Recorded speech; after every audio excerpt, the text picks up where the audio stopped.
military hospital ng US sa Lance, Germany. So I went.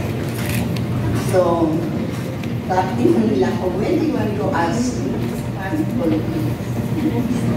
Dahil ako lang. Makita ko ang anak ko. Nag-service ko.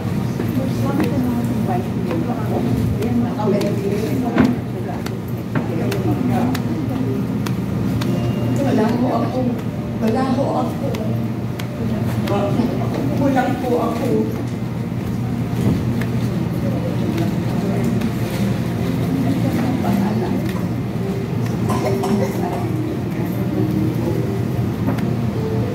Tapos po, no, dinando kami sa Germany, tapos nagpunta po. And then, after 5 days, inintay muna na mag-heal yung swelling ng brain niya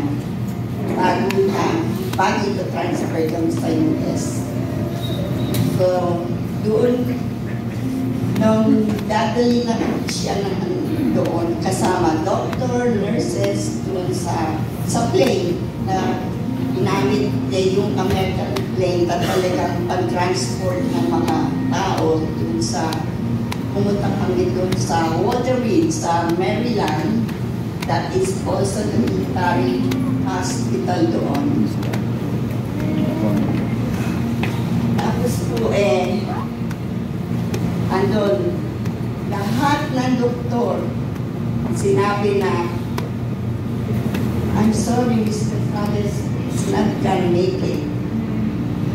Sabi ko sa kanila, I don't believe on you, I believe in God. All the time. Ang daming doktor na nagsabi sa akin, I don't believe on you, I believe in God.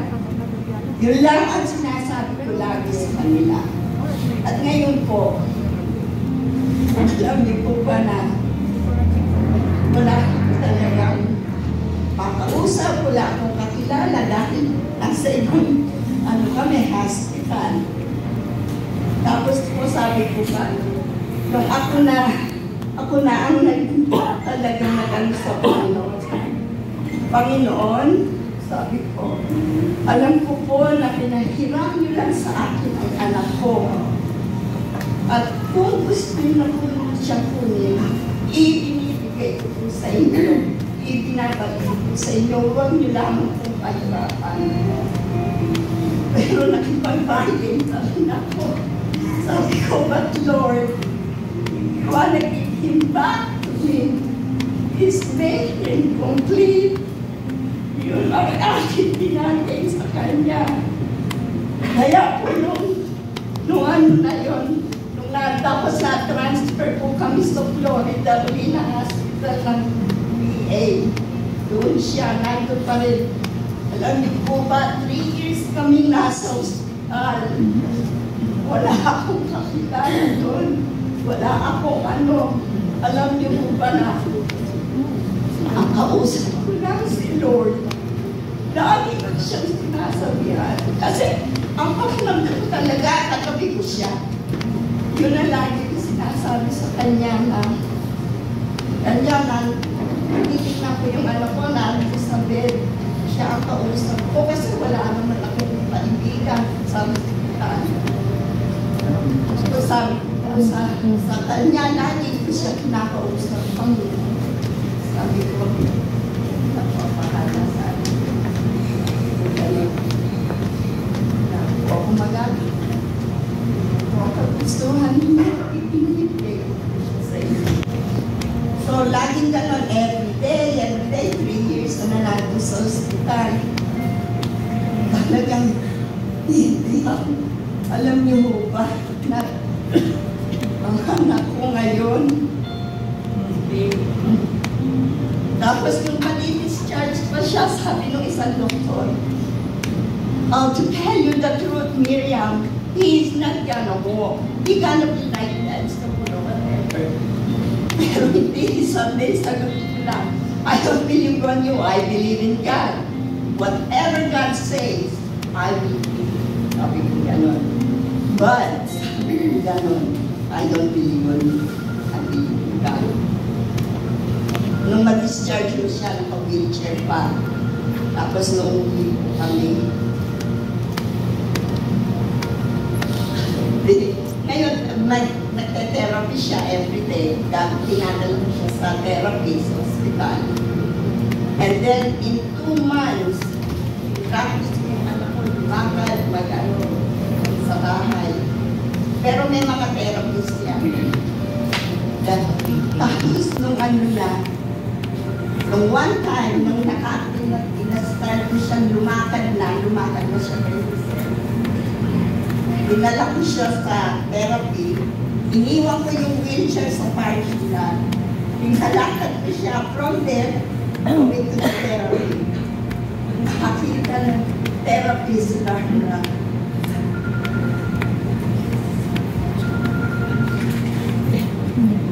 sabi ko gano'n.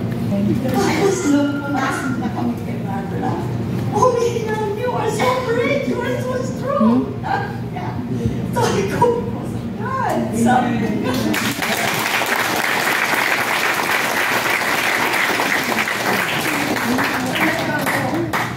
Ito na yun yung kasi brother. Easy, kasi hindi ako maano talaga. Kaya nag-try ako na, sabi ko, Lord, tulungan niyo ako mag-testify na ang faith natin is not, ang Panginoon hindi nakikita ang faith. Ang Panginoon nakikita ang faith natin, ang puso natin at isipan. Yun ang talagang faith na hindi yung mga ano lang nakakita, tao na ganyan. Okay? Nasa puso, ayun ang gusto ng Panginoon. Yung puso natin ay talagang nasa Kanya. Yun ang ano.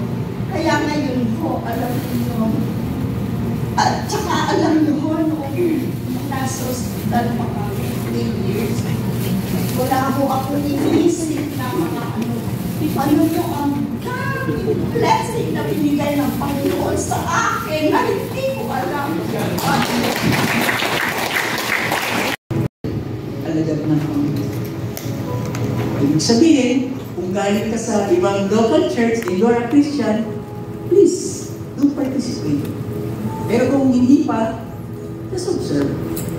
At pwede natin paliwanag sa iyo para walang magiging problema sa atin. Mag-isa lang. Okay? So, hiling natin ang mga lalaki to distribute this element. Salamat sa inyo pong malaking tulong.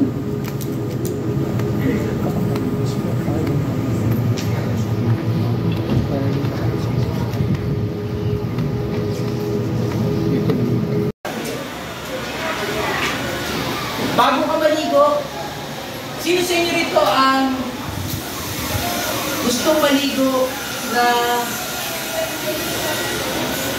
hindi pa naman siya mabaho? May gumagawa ko sa inyo yan? Okay, halimbawa. Yeah. Halika. Dito ka na lang anak mahiga. Dito ka na lang nakilipad ng tulog. Ang sarap ng electric fan. Press game. Dito ka na lang mahiga. Sa susunod na nakita ka nga dumayo ng tulog. Sarap ng electric fan. Press air. Tama na. Gutom lang pala. Gutom lang pala. Ano mo ay want to